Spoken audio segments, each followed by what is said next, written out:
सुल्तान कहाँ हो मियाँ, तेरी कवन वडाई। जो तूं देह सो कहाँ स्वामी, मैं मूर्ख कहन न जाय। बेशुमार अथाह अगणित अतुलय, ज्यों बुलावो त्यों नानक दास बोलै। ज्यों बुलावो त्यों नानक दास बोलै। शब्द अवतार बाणी दे बोहित। जुगो जुग अटल परम सन्मान योग, परम सत्कार योग, चवर छतर तखत के मालक, साहिबे कबाल साहिबे कमाल, मुर्शदे कामल कामले रहबर। पीरां दे पीर, बाबियां दे बाबे, जोगियां दे जोगी, नाथां दे नाथ, रहबरां दे रहबर, गुरुआं दे गुरु, समुच्चे मनुखता दा सांझा आत्मक भंडार, शाहे शहनशाह, धन धन पिता साहिब श्री गुरु ग्रंथ साहिब जी दी पावन पवित्र हजूरी अंदर जुड़ बैठी गुरु रूप सन्मान योग साध संगत जीओ, गुरु की बख्शी फतेह प्रवान करो। वाहिगुरु जी का खालसा, वाहिगुरु जी की फतेह। वडभागी हो साध संगत जी। महान सतगुरु बाला प्रीतम साहिब श्री गुरु हरकृष्ण साहिब पातशाह जी दे पावन इतिहासक स्थान गुरुद्वारा बंगला साहिब जुड़ बैठे हो। टीवी चैनलों राहें देशां विदेशों तो गुरु की प्यारी साध संगत अपने घर बैठे इस पावन स्थान दे नाल जुड़ रही है। गुरु हरकृष्ण साहिब पातशाह जी दियां बख्शिशां लै रहे हो, रहमतां लै रहे हो। होवे भी क्यों ना, बख्शिशां रहमतां नदरे इनायत मिलनी इस पावन स्थान तो है। जद गुरु की नज़र दे विच आ जाइए, जद गुरबाणी दे नाल जुड़ जाइए, जद उसनूं गा लईए, क्योंकि जो शब्द आप जी ने सरवण किया है, अज यही वचन सतगुरु गुरु अर्जन देव पातशाह जी कह रहे हैं, है कोई राम प्यारो गावे।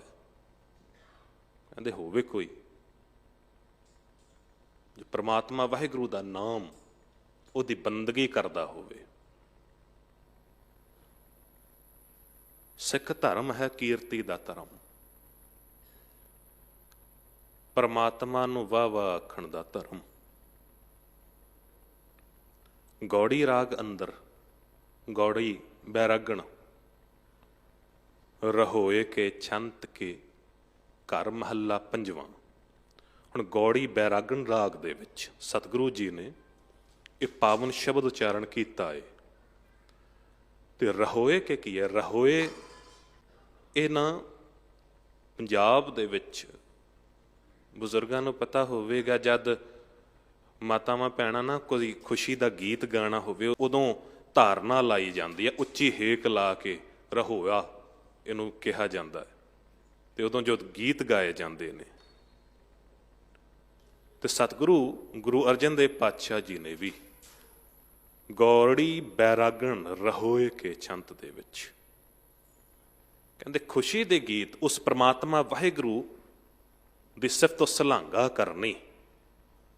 जद अंदर एक चाह हुंदा है, अंदर एक आनंद हुंदा है, खुशी दे नाल कोई गल कीती जावे, कोई गीत गाया जावे, किसी दे सिफतो सलांघा कीती जावे। विआह शादियां दे विच मातावां भैणां गांदियां ने गीत, ते सतगुरु ਗੁਰੂ ਅਰਜਨ ਦੇਵ ਪਾਤਸ਼ਾਹ ਜੀ ਕਹਿੰਦੇ, ਹੈ ਕੋਈ RAM ਪਿਆਰੋ ਗਾਵੈ, ਸਰਬ ਕਲਿਆਣ ਸੂਖ ਸੱਚ ਪਾਵੈ। ਕਹਿੰਦੇ ਹੈ ਕੋਈ ਜੋ ਪ੍ਰਮਾਤਮਾ ਵਾਹਿਗੁਰੂ ਦਾ ਨਾਮ ਗਾਉਂਦਾ ਹੋਵੇ, ਕਿਉਂਕਿ ਸਰਬ ਕਲਿਆਣ ਸੂਖ ਸੱਚ ਪਾਵੈ। ਕੋਈ ਵਿਰਲਾ ਹੀ ਹੈ ਜਿਹਨੇ ਉਸ ਸੁੱਖ ਦੀ ਪ੍ਰਾਪਤੀ ਕੀਤੀ ਹੈ, ਜਿਹਦੇ ਕਰਕੇ ਸਾਰੇ ਸੁੱਖ ਮਿਲ ਰਹੇ ਨੇ।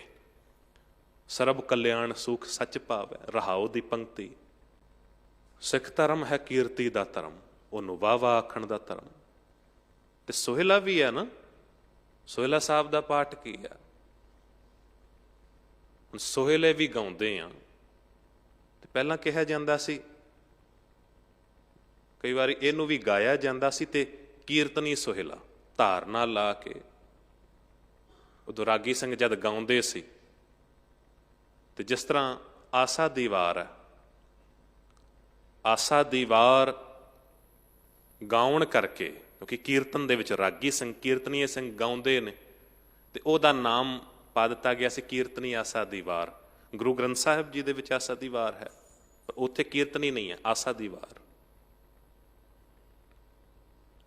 ਪਰ ਇੱਥੇ ਗਾਉਣ ਕਰਕੇ ਉਹਦਾ ਨਾਮ ਪੈ ਗਿਆ ਸੀ ਕੀਰਤਨੀ ਆਸਾ ਦੀ ਵਾਰ।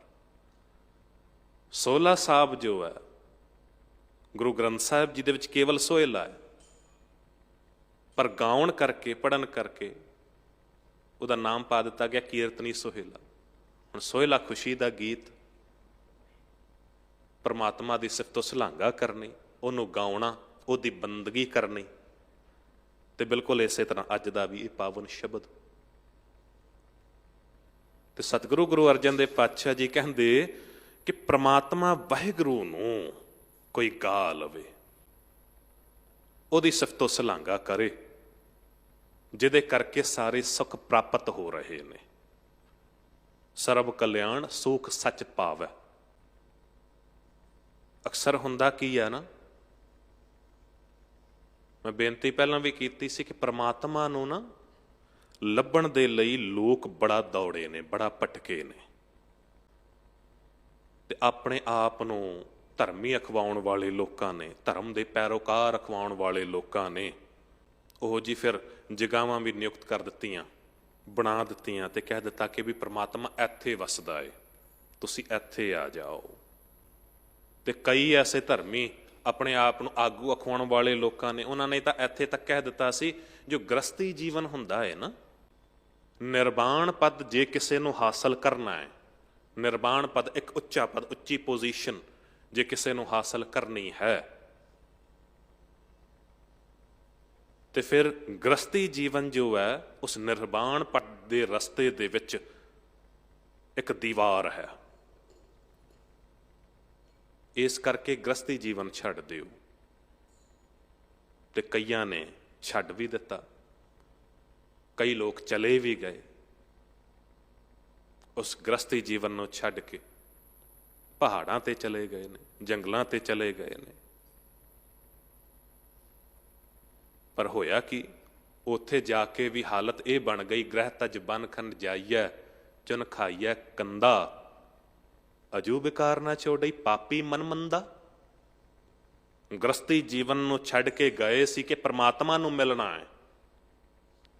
ਪਹਾੜਾਂ ਤੇ ਜਪ ਤਪ ਕੀਤਾ, ਜੰਗਲਾਂ 'ਚ ਜਪ ਤਪ ਕੀਤਾ ਹੈ, ਪਰ ਉੱਥੇ ਵੀ ਜਾ ਕੇ ਕੇਵਲ ਹੰਕਾਰ ਹੀ ਹੱਥ 'ਚ ਆਇਆ। ਉਹਨੇ ਸੋਚਿਆ ਕਿ ਜੀ ਮੈਂ ਗ੍ਰਸਤ ਜੀਵਨ ਛੱਡ ਦਿਆਂਗਾ, ਮੈਂ ਇਕੱਲਾ ਰਵਾਂਗਾ ਤੇ ਪ੍ਰਮਾਤਮਾ ਨੂੰ ਹਾਸਲ ਕਰ ਲਿਆਂਗਾ, ਪਰ ਕੇਵਲ ਹੰਕਾਰ ਹੀ ਆਇਆ। ਤੇ ਅੱਜ ਦੇ ਇਸ ਪਾਵਨ ਸ਼ਬਦ ਦੇ ਵਿੱਚ ਵੀ ਸਤਿਗੁਰੂ ਜੀ ਇਹੀ ਕਹਿ ਰਹੇ ਨੇ, ਕਹਿੰਦੇ ਬਨ ਬਨ ਖੋਜਤ ਫਿਰਤ ਬੈਰਾਗੀ। ਬਨ ਬਨ ਖੋਜਤ, ਕਹਿੰਦੇ ਬੈਰਾਗੀ ਹੋਇਆ ਫਿਰਦਾ, ਜੰਗਲ ਜੰਗਲ ਕਿਆ ਭਵੈਂ ਬਣ ਕੰਡਾ ਮੋਣੇ, ਵਸੀ ਰੱਬ ਹਿਆਲੀ ਬਾਹਰ ਕਿਆ ਢੂੰਡੇ। ਤੈਨੂੰ ਪਤਾ ਨਹੀਂ ਹੈ ਪਰਮਾਤਮਾ ਦਾ ਜੋ ਅਸਲ ਘਰ ਹੈ ਉਹ ਹੈ ਤੇਰਾ ਹਿਰਦਾ। ਤੇ ਜੇ ਪ੍ਰਮਾਤਮਾ ਨੂੰ ਮਿਲਣਾ ਹੈ, ਜੇ ਉਹ ਧਰਮ ਨੂੰ ਕਮਾਉਣਾ ਹੈ, ਉਸ ਨਿਰਵਾਣ ਪਦ ਨੂੰ ਜੇ ਤੂੰ ਹਾਸਲ ਕਰਨਾ ਚਾਹੁੰਦਾ ਹੈ, ਤੇ ਤੈਨੂੰ ਪਤਾ ਹੋਣਾ ਚਾਹੀਦਾ ਹੈ ਕਿ ਤੂੰ ਗ੍ਰਸਤੀ ਜੀਵਨ ਦੇ ਵਿੱਚ ਰਹਿ ਕੇ ਹੀ ਉਸ ਨਿਰਵਾਣ ਪਦ ਨੂੰ ਹਾਸਲ ਕਰ ਸਕਦਾ ਹੈ, ਉਸ ਧਰਮ ਨੂੰ ਕਮਾ ਸਕਦਾ ਹੈ। ਗੱਲ ਤਾਂ ਬਣੇ। ਸਤਿਗੁਰੂ ਜੀ ਕਹਿੰਦੇ ਮੇਰੀ ਖੁਸ਼ੀ ਤੇ ਉਹਦੇ ਉੱਤੇ ਹੋਵੇਗੀ। ਕੋਈ ਅੰਜਨ ਮਾਹਿ ਨਿਰੰਜਨ ਰਹੀਆ। ਅੰਜਨ ਕਿਹਾ ਜਾਂਦਾ ਹੈ ਕਾਲਕ ਨੂੰ, ਸੁਰਮੇ ਨੂੰ ਸੁਰਮਾ ਪਾਇਆ ਜਾਂਦਾ ਹੈ ਅੱਖਾਂ 'ਚ। ਮੈਂ ਇੱਕ ਵਾਰੀ ਬੇਨਤੀ ਕੀਤੀ ਸੀ ਕਿ ਕੋਈ ਕੱਪੜਿਆਂ ਦੀ ਦੁਕਾਨ ਉੱਤੇ ਕੰਮ ਕਰਦਾ ਹੋਵੇ, ਸਾਰੀ ਦਿਹਾੜੀ ਉੱਥੇ ਲਗਾ ਦੇਵੇ, ਉਹ ਕੰਮ ਕਰੇ ਕੱਪੜਿਆਂ ਦੀ ਦੁਕਾਨ ਦੇ ਵਿੱਚ, ਤੇ ਬਾਹਰ ਨਿਕਲ ਕੇ ਆਖੇ ਜੀ ਵੇਖੋ ਜੀ ਮੇਰੇ ਕੱਪੜਿਆਂ ਤੇ ਕੋਈ ਦਾਗ ਨਹੀਂ ਲੱਗਿਆ, ਮੈਂ ਬੇਦਾਗ ਨਿਕਲਿਆ। ਕਿਹੜੀ ਵੱਡੀ ਗੱਲ ਹੋ ਗਈ। ਕੋਈ ਸੁਨਾਰ ਦੀ ਸੁਨਿਆਰੀ ਦੀ ਦੁਕਾਨ ਤੇ ਕੰਮ ਕਰਦਾ ਹੋਵੇ, ਡਾਇਮੰਡ ਦੀ ਹੀਰੇ ਜਵਾਹਰਾਤ ਦੀ ਦੁਕਾਨ ਤੇ ਕੰਮ ਕਰਦਾ ਹੋਵੇ, ਤੇ ਬਾਹਰ ਨਿਕਲ ਕੇ ਆਖੇ ਜੀ ਮੈਂ ਬੇਦਾਗ ਨਿਕਲਿਆ ਹਾਂ, ਕਿਹੜੀ ਵੱਡੀ ਗੱਲ ਹੋ ਗਈ। ਉੱਥੇ ਕਿਹੜੀ ਗੰਦਗੀ ਆ। ਸਤਿਗੁਰੂ ਜੀ ਕਹਿੰਦੇ ਮੇਰਾ ਸੀਸ ਤੇ ਉਹਦੇ ਅੱਗੇ ਝੁਕੇਗਾ। ਕਾਜਰ ਕੋਟ ਮੈਂ ਭਈ ਨਾ ਕਾਰੀ, ਨਿਰਮਲ ਬਰਨ ਬਨਿਓਰੀ, ਐਸੋ ਸਮਰਥ ਬਰਨ ਨਾ ਸਾਕੋ, ਤਾਕੀ ਉਪਮਾ ਜਾਤ ਨਾ ਕਹੋਰੀ। ਕੋਈ ਕੋਇਲੇ ਦੀ ਖਾਨ ਦੇ ਵਿੱਚ ਕੰਮ ਕਰਦਾ ਹੋਵੇ, ਸਾਰਾ ਦਿਨ ਉੱਥੇ ਬਤੀਤ ਕਰਕੇ ਤੇ ਫੇਰ ਬਾਹਰ ਨਿਕਲੇ ਤੇ ਫੇਰ ਕਹਿ ਦਵੇ ਜੀ ਮੈਂ ਬੇਦਾਗ ਨਿਕਲਿਆ ਹਾਂ, ਮੇਰੇ ਕੱਪੜਿਆਂ ਉੱਤੇ ਕੋਈ ਦਾਗ ਨਹੀਂ, ਮੇਰਾ ਸੀਸ ਉਹਦੇ ਅੱਗੇ ਝੁਕੇਗਾ। ਅੰਜਨ ਮਾਹਿ ਨਿਰੰਜਨ ਰਹੀ ਹੈ। ਕੋਈ ਕਾਲਕ ਦੇ ਵਿੱਚ ਰਹਿ ਕੇ ਕੋਈ ਬੇਦਾਗ ਹੋਵੇ, ਗ੍ਰਸਤੀ ਜੀਵਨ ਬਤੀਤ ਕਰਦਿਆਂ ਹੋਇਆਂ ਕੋਈ ਧਰਮ ਨੂੰ ਕਮਾ ਲਵੇ, ਕੋਈ ਪ੍ਰਮਾਤਮਾ ਵਾਹਿਗੁਰੂ ਨੂੰ ਪਾ ਲਵੇ। ਸਤਿਗੁਰੂ ਜੀ ਕਹਿੰਦੇ ਮੇਰਾ ਸੀਸ ਉਹਦੇ ਅੱਗੇ ਝੁਕਦਾ ਹੈ।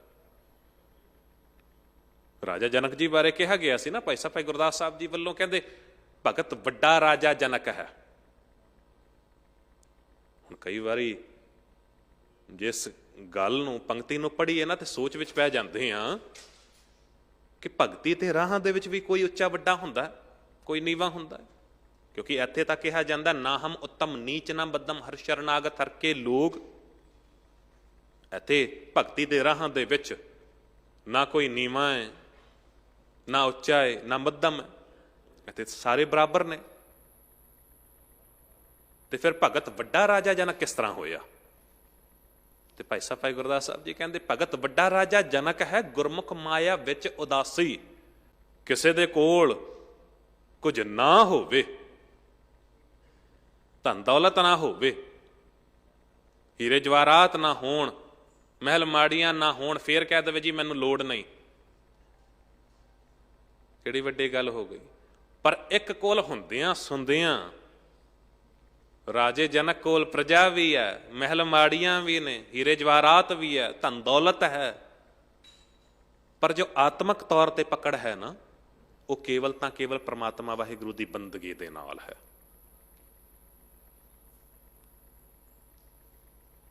ਪ੍ਰਮਾਤਮਾ ਵਾਹਿਗੁਰੂ ਦਾ ਨਾਮ ਮਾਇਆ ਕੀ ਹੈ। ਸਤ ਸੰਗਤ ਜੀ, ਮੈਂ ਬੇਨਤੀ ਕਰਦੇ ਹਾਂ,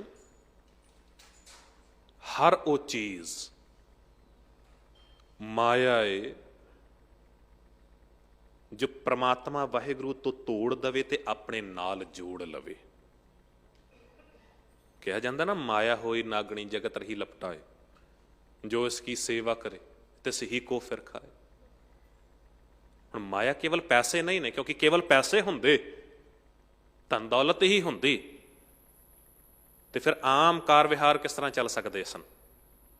ਗੁਰੂ ਨਾਨਕ ਦੇਵ ਪਾਤਸ਼ਾਹ ਜੀ ਵੀ ਨਾ, ਤੁਸੀਂ ਵੇਖੋ ਜਿਸ ਵੇਲੇ ਪ੍ਰਚਾਰ ਦੌਰੇ ਤੇ ਸਨ, ਤੇ ਮੈਂ ਤਾਂ ਕਲਿਆਣ ਦਾਸ ਜੀ, ਮਾਤਾ ਜੀ, ਉਹਨਾਂ ਨੂੰ ਜਦ ਮਿਲਣ ਗਏ ਨੇ ਤੇ ਕਿੰਨਾ ਸਤਿਕਾਰ ਗੁਰੂ ਨਾਨਕ ਦੇਵ ਪਾਤਸ਼ਾਹ ਜੀ ਕਰਦੇ ਹੁੰਦੇ ਸਨ। ਮੈਂ ਅਕਸਰ ਬੇਨਤੀ ਕਰਦਾ ਹਾਂ, ਘਰ ਦੇ ਵਿੱਚ ਨਾ ਜਦ ਵੀ ਮਾਂ ਬਾਪ ਹੋਣ, ਬਜ਼ੁਰਗ ਹੋਣ, ਤੇ ਜ਼ਰੂਰ ਉਹਨਾਂ ਦੀ ਸੇਵਾ ਕਰੋ। ਕਿਉਂਕਿ ਜੇ ਤੁਹਾਡੇ ਬਜ਼ੁਰਗ ਹਨ, ਜੇ ਮਾਂ ਬਾਪ ਹਨ, ਇਉਂ ਜਾਣੋ ਰੱਬ ਬੈਠਾ ਹੈ ਸਾਡੇ ਕੋਲ। ਗੁਰੂ ਨਾਨਕ ਦੇਵ ਪਾਤਸ਼ਾਹ ਜੀ ਆਪ ਗੁਰੂ ਹੋ ਕੇ ਬਾਣੀ ਦਾ ਪ੍ਰਚਾਰ ਬੜਾ ਕੀਤਾ। ਸ਼ਿਵਨਾਮ ਵਰਗੇ ਸੇਵਾਦਾਰ ਨਾਲ ਸਨ, ਭਾਈ ਭਗੀਦਰ ਜੀ ਵਰਗੇ, ਭਾਈ ਲਹਿਣਾ ਜੀ ਵਰਗੇ, ਬਾਬਾ ਬੁੱਢਾ ਜੀ ਗੁਰੂ ਨਾਨਕ ਦੇਵ ਪਾਤਸ਼ਾਹ ਜੀ ਦੇ ਕੋਲ ਰਹਿੰਦੇ ਹੁੰਦੇ ਸਨ। ਪਰ ਜਦ ਵੀ ਲੰਗਰ ਪ੍ਰਸ਼ਾਦਾ ਛਕਾਉਣਾ ਨਾ, ਜਦ ਕੋਲ ਹੁੰਦੇ ਸਨ ਮਹਿਤਾ ਕਲਿਆਣ ਦਾਸ ਜੀ ਦੇ, ਮਾਤਾ ਤ੍ਰਿਪਤਾ ਜੀ ਦੇ, ਤੇ ਆਪ ਆਪਣੇ ਹੱਥੀਂ ਲੰਗਰ ਪ੍ਰਸ਼ਾਦਾ ਛਕਾਉਂਦੇ ਸਨ। ਤੇ ਮਹਿਤਾ ਕਲਿਆਣ ਦਾਸ ਜੀ ਨੇ ਪੁੱਛ ਲਿਆ ਕਿ ਨਾਨਕ, ਪਹਿਲਾਂ ਤੇ ਲੱਗਿਆ ਸੀ ਕਿ ਕੰਮ ਗੜਬੜੀ ਹੈ, ਕਿ ਤੂੰ ਆ ਗਿਆ, ਘਰੋਂ ਜਿੰਨੀ ਵੀ ਚੀਜ਼ਾਂ ਨੇ ਚੱਕ ਕੇ ਲੈ ਜਾਂਦਾ, ਬਾਹਰ ਲੁਟਾ ਕੇ ਆ ਜਾਂਦਾ। 20 ਰੁਪਏ ਦਿੱਤੇ ਸਨ, ਉਹ ਵੀ ਵੰਡ ਕੇ ਹੀ ਆ ਗਿਆ, ਲੰਗਰ ਛਕਾ ਕੇ ਆ ਗਿਆ, ਉਜਾੜ ਕੇ ਹੀ ਆ ਗਿਆ। ਪਰ ਹੁਣ ਲੱਗਦਾ ਹੈ ਕਿ ਕੋਈ ਨਾ ਕੋਈ ਬਰਕਤ ਤੇ ਹੋਵੇਗੀ,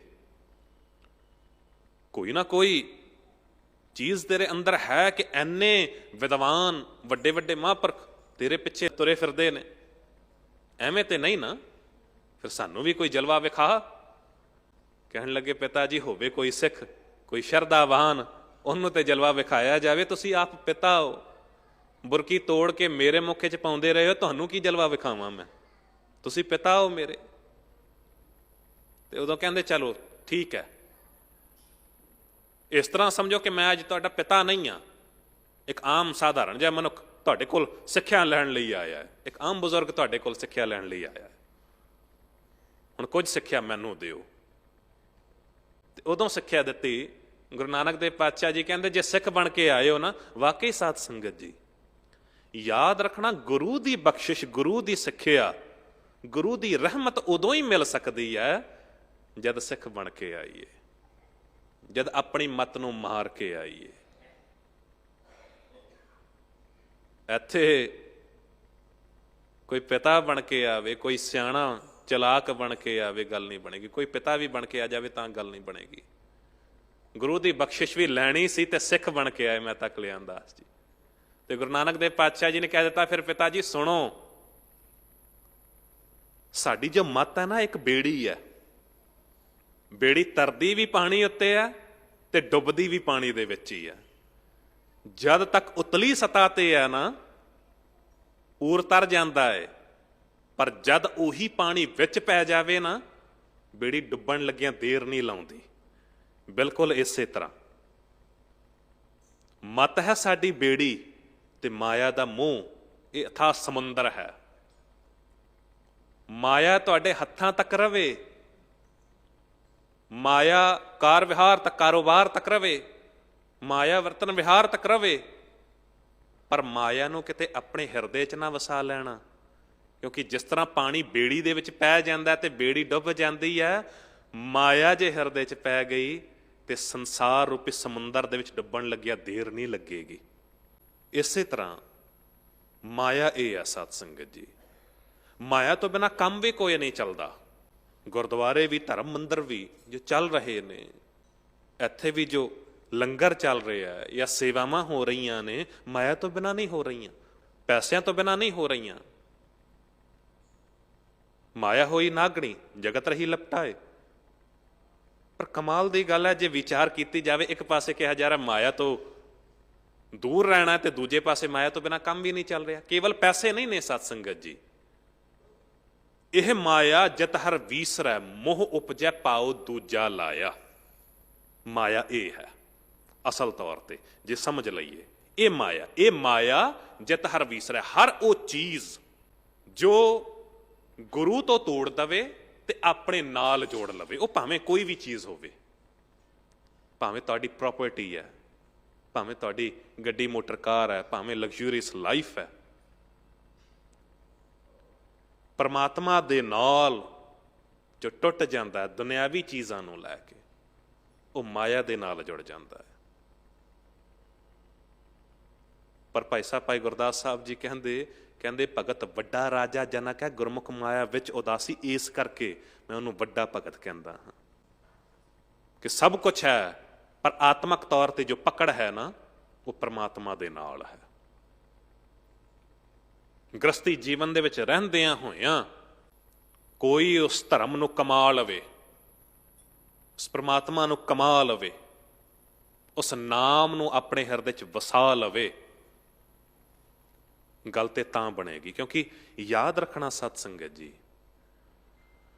ਗ੍ਰਸਤੀ ਜੀਵਨ ਕੇਵਲ ਆਮ ਗ੍ਰਸਤੀ ਜੀਵਨ ਨਹੀਂ, ਇੱਕ ਸਾਡਾ ਨਿਰਾ ਸਕੂਲ ਹੈ।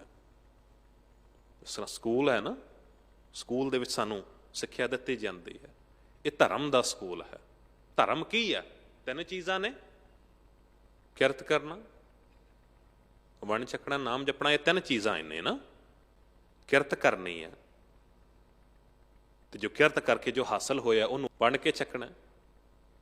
ਨਾਮ ਜਪਣਾ, ਪ੍ਰਮਾਤਮਾ ਵਾਹਿਗੁਰੂ ਦੀ ਬੰਦਗੀ ਕਰਨੀ। ਇਹ 3 ਚੀਜ਼ਾਂ ਨੇ। ਇਹ ਤਿੰਨੋਂ ਹੀ ਚੀਜ਼ਾਂ ਸਾਨੂੰ ਗ੍ਰਸਤ ਜੀਵਨ ਵਿੱਚੋਂ ਮਿਲ ਜਾਂਦੀਆਂ ਨੇ।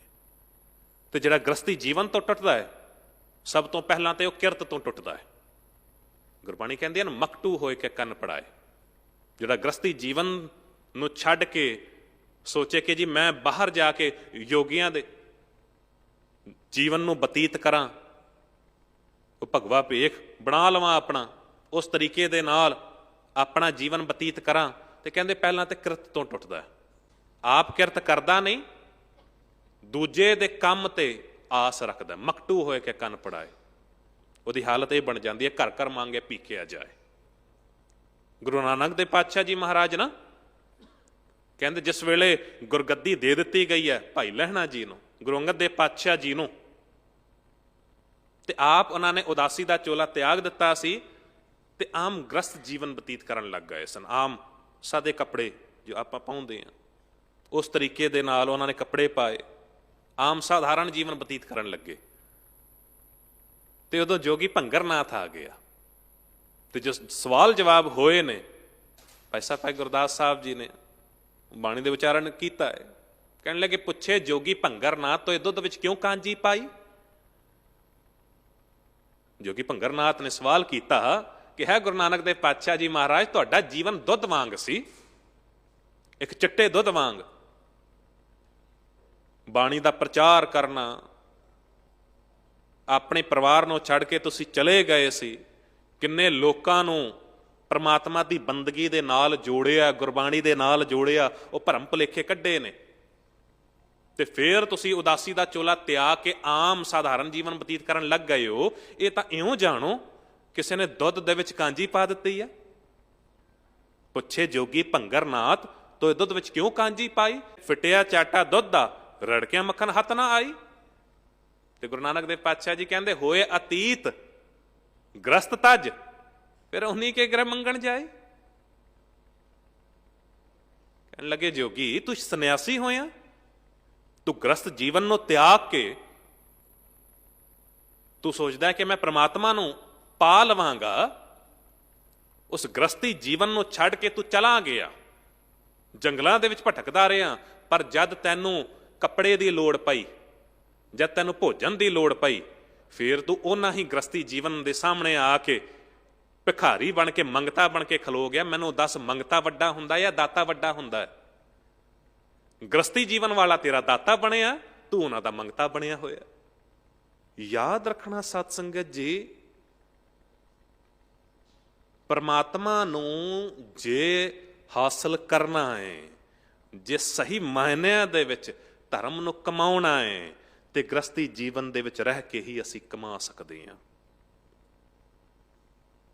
ਜਿਨ੍ਹਾਂ ਨੇ ਸਮਝ ਲਿਆ ਉਹਨਾਂ ਨੂੰ ਗੱਲ ਪੱਲੇ ਪੈ ਗਈ ਹੈ। ਨਹੀਂ ਤਾਂ ਕਈਆਂ ਨੇ ਭੇਖ ਧਾਰਨ ਕੀਤੇ ਨੇ। ਕਹਿ ਦਿੱਤਾ ਗਿਆ ਨਾ, ਬਨ ਬਨ ਖੋਜਤ ਫਿਰਤ ਬੈਰਾਗੀ, ਬਿਰਲੇ ਕਾਹੂ ਏਕ ਲਿਵ ਲਾਗੀ। ਕੋਈ ਵਿਰਲਾ ਹੀ ਹੈ ਜੇ ਪ੍ਰਮਾਤਮਾ ਦੇ ਨਾਮ ਦੇ ਨਾਲ ਜੁੜਿਆ। ਜਿਨ ਹਰ ਪਾਇਆ ਸੇ ਵਡਭਾਗੀ, ਜਿਨ੍ਹਾਂ ਨੇ ਉਸ ਪ੍ਰਮਾਤਮਾ ਨੂੰ ਹਾਸਲ ਕਰ ਲਿਆ, ਵੱਡੇ ਭਾਗਾਂ ਵਾਲੇ ਨੇ। ਕਿਉਂਕਿ ਪ੍ਰਮਾਤਮਾ ਬਹੁਤ ਉੱਚਾ ਹੈ, ਬਹੁਤ ਵਿਸ਼ਾਲ ਹੈ, ਬਹੁਤ ਵੱਡਾ ਹੈ। ਉਹਦੀ ਤਾਕਤ ਦਾ ਅੰਦਾਜ਼ਾ ਵੀ ਅਸੀਂ ਨਹੀਂ ਲਗਾ ਸਕਦੇ। ਉਹ ਤੇ ਐਸਾ ਹੈ ਨਾ, ਜਿਸ ਤਰ੍ਹਾਂ ਗੁਰਬਾਣੀ ਕਹਿੰਦੀ ਹੈ, ਕਹਿੰਦੀ ਉਹਦੀ ਤਾਕਤ ਕਿੰਨੀ ਆ। ਸ਼ੀਹਾਂ ਬਾਜਾ ਚਰਗਾ ਕੋਈਆਂ, ਤਿਨਾ ਖਵਾਲੇ ਘਾਹ, ਘਾਹ ਖਾਣ ਤੇਰਾ ਮਾਸ ਖਵਾਲੇ, ਇਹ ਚਲਾਏ ਰਾਹ। ਨਦੀਆਂ ਦੇ ਵਿੱਚ ਟਿੱਬੇ ਦੇ ਖਾਲੇ, ਥਲੀ ਕਰੇ ਅਸਗਾ, ਜਲ ਤੇ ਥਲ ਕਰ ਥਲ ਤੇ ਕੂਮਾ, ਕੂਪ ਤੇ ਮੇੜ ਕਰਾਵੇ। ਧਰਤੀ ਤੇ ਆਕਾਸ਼ ਚੜਾਵੇ, ਚੜਿਆ ਆਕਾਸ਼ ਗਿਰਾਵੇ। ਭੇਖਾਰੀ ਤੇ ਰਾਜ ਕਰਾਵੇ ਰਾਜਾ ਤੇ ਭੇਖਾਰੀ, ਖਲ ਮੂਰਖ ਤੇ ਪੰਡਿਤ ਕਰਬੋ ਪੰਡਿਤ ਤੇ ਮੁਗਧਾਰੀ, ਨਾਰੀ ਤੇ ਜੋ ਪੁਰਖ ਕਰਾਵੇ ਪੁਰਖਨ ਤੇ ਜੋ ਨਾਰੀ। ਇੰਨਾ ਵੱਡਾ ਹੈ ਉਹ, ਜੇ ਚਾਵੇ ਇੱਕ ਮੂਰਖ ਨੂੰ ਪੰਡਿਤ, ਪੰਡਿਤ ਨੂੰ ਮੂਰਖ ਬਣਾ ਸਕਦਾ ਹੈ, ਇੱਕ ਭਿਖਾਰੀ ਨੂੰ ਰਾਜਾ, ਰਾਜਾ ਨੂੰ ਭਿਖਾਰੀ ਬਣਾ ਸਕਦਾ ਹੈ ਜੇ ਉਹ ਚਾਵੇ। ਨਦੀਆਂ ਵਿੱਚ ਟਿੱਬੇ ਦਿਖਾ ਲੇ, ਕਹਿੰਦੇ ਨਦੀਆਂ ਦੇ ਵਿੱਚ ਵੀ ਉਹ ਟਿੱਬੇ ਦਿਖਾ ਸਕਦਾ, ਥਲੀ ਕਰੇ ਅਸਗਾ। ਜੇ ਉਹ ਚਾਵੇ, ਜਿਹੜੇ ਮਾंस ਖਾਣ ਵਾਲੇ ਨੇ ਉਹਨਾਂ ਨੂੰ ਘਾਹ ਖਵਾ ਸਕਦਾ ਹੈ, ਜਿਹੜੇ ਘਾਹ ਖਾਣ ਵਾਲੇ ਨੇ ਉਹਨਾਂ ਨੂੰ ਮਾंस ਖਵਾ ਸਕਦਾ ਹੈ। ਉਹਦੇ ਹੱਥ ਦੀ ਗੱਲ ਹੈ। ਤੇ ਜੋ ਸਾਰਿਆਂ ਨੂੰ ਪਾਲ ਰਿਹਾ ਹੈ, ਜੋ ਹਰ ਥਾਂ ਤੇ ਮੌਜੂਦ ਹੈ, ਜ਼ਰਰੇ ਜ਼ਰਰੇ ਦੇ ਵਿੱਚ ਹੈ, ਉਹ ਤੈਨੂੰ ਕਿਸ ਨੇ ਕਹਿ ਦਿੱਤਾ ਕਿ ਗ੍ਰਸਤੀ ਜੀਵਨ ਨੂੰ ਛੱਡ ਕੇ ਹੀ ਅਸੀਂ ਜੇ ਕਿਤੇ ਪਹਾੜਾਂ ਤੇ ਚਲੇ ਗਏ, ਇਕੱਲੇ ਉੱਥੇ ਜੀਵਨ ਜਾ ਕੇ ਬਤੀਤ ਕੀਤਾ ਤੇ ਉੱਥੇ ਹੀ ਪ੍ਰਮਾਤਮਾ ਮਿਲੇਗਾ। ਦਾਸ ਨੇ ਪਹਿਲਾਂ ਬੇਨਤੀ ਕੀਤੀ ਸੀ ਕਿ ਕਈਆਂ ਨੇ ਤੁਸੀਂ ਵੇਖੋ ਇਹੋ ਜਿਹੇ ਧਰਮ ਸਥਾਨ ਤਿਆਰ ਕਰਕੇ ਤੇ ਕਹਿ ਦਿੱਤਾ ਸੀ ਪ੍ਰਮਾਤਮਾ ਇੱਥੇ ਵਸਦਾ ਹੈ, ਤੁਸੀਂ ਇੱਥੇ ਆ ਜਾਓ। ਤੇ ਲੋਕ ਤੁਰੇ ਸੀ, ਤੇ ਜਦ ਲੋਕ ਤੁਰੇ, ਸਤਿਗੁਰੂ ਜੀ ਕਹਿੰਦੇ ਮੈਂ ਉਹਨਾਂ ਨੂੰ ਵੇਖ ਕੇ ਮੈਂ ਵੀ ਤੁਰ ਪਿਆ, ਸੋਚਿਆ ਕਿ ਪ੍ਰਮਾਤਮਾ ਨੂੰ ਮਿਲਾਂ। ਹੁਣ ਇੱਕ ਸਿੱਖਿਆ ਦੇਣੀ ਸੀ ਸਾਨੂੰ। ਕਹਿੰਦੇ ਉਹਨਾਂ ਲੋਕਾਂ ਨੂੰ ਵੇਖ ਕੇ ਮੈਂ ਵੀ ਤੁਰਿਆ ਤੇ ਹਰ ਇੱਕ ਟਿਕਾਣੇ ਤੇ ਗਿਆ, ਹਰ ਇੱਕ ਟਿਕਾਣੇ ਤੇ ਗਿਆ, ਕੇਵਲ ਨਿਰਾਸ਼ਤਾ ਹੀ ਹਾਸਲ ਹੋਈ, ਪ੍ਰਮਾਤਮਾ ਤੂੰ ਨਹੀਂ ਟਿਕਿਆ ਮਿਲਿਆ। ਪਰ ਲੋਕਾਂ ਨੂੰ ਸਮਝਾਉਣ ਦੇ ਲਈ ਇੱਥੇ ਤੱਕ ਕਹਿ ਦਿੱਤਾ, ਕਹਿੰਦੇ ਮੇਰੇ ਨਾਲ ਤੇ ਬੜੀ ਅਜੀਬ ਘਟਨਾ ਵਾਪਰ ਗਈ, ਹਜ ਕਾਬੇ ਹੋਂ ਜਾਏ ਥਾ ਆਗੇ ਮਿਲਿਆ ਖੁਦਾ।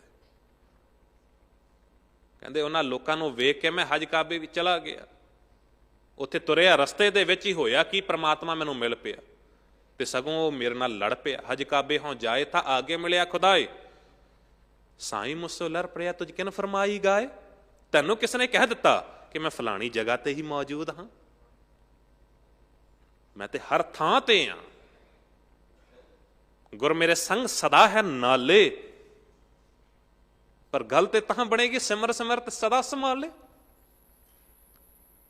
ਕਮੀ ਤੇ ਸਾਡੀ ਹੈ ਕਿ ਅਸੀਂ ਨਹੀਂ ਸਿਮਰਦੇ, ਅਸੀਂ ਯਾਦ ਨਹੀਂ ਕਰਦੇ। ਪ੍ਰਮਾਤਮਾ ਸਾਡੇ ਨਾਲ ਹੀ ਹੈ, ਕਦਮ ਕਦਮ ਤੇ ਸਾਡੀ ਰੱਖਿਆ ਕਰ ਰਿਹਾ ਹੈ, ਪਰ ਗੱਲ ਤੇ ਸਾਡੀ ਹੈ ਕਿ ਅਸੀਂ ਪ੍ਰਮਾਤਮਾ ਨੂੰ ਕਿੰਨਾ ਕੁ ਯਾਦ ਕਰਦੇ ਹਾਂ, ਅਸੀਂ ਪ੍ਰਮਾਤਮਾ ਦੀ ਬੰਦਗੀ ਦੇ ਨਾਲ ਕਿੰਨਾ ਕੁ ਜੁੜ ਜਾਂਦੇ ਹਾਂ। ਕਿਉਂਕਿ ਤਾਂ ਕਿ ਸ਼ਰਨ ਜਿਨ ਬਿਸਰਤ ਨਾ ਹੈ, ਕਹਿ ਦਿੱਤਾ ਗਿਆ ਵਡਭਾਗੀ ਹਰ ਸੰਤ ਮਿਲਾ ਹੈ। ਕਹਿੰਦੇ ਜੇ ਕਿਤੇ ਤਾਂ ਕਿ ਸ਼ਰਨ ਜਿਨ ਬਿਸਰਤ ਨਾ ਹੈ, ਵਡਭਾਗੀ ਉਹੀ ਨੇ ਜੇ ਸ਼ਰਨ ਦੇ ਵਿੱਚ ਆ ਜਾਣ, ਜਿਨ੍ਹਾਂ ਉੱਤੇ ਕਿਰਪਾ ਹੋ ਜਾਵੇ। ਹਰ ਸੰਤ ਮਿਲਾ ਹੈ, ਵੱਡੇ ਭਾਗਾਂ ਦੇ ਨਾਲ ਹੀ ਹੈ ਉਹ ਸੰਤ ਮਿਲਾ ਸਕਦੇ ਨੇ, ਗੁਰੂ ਸਾਧੂ ਮਿਲਾ ਸਕਦੇ ਨੇ।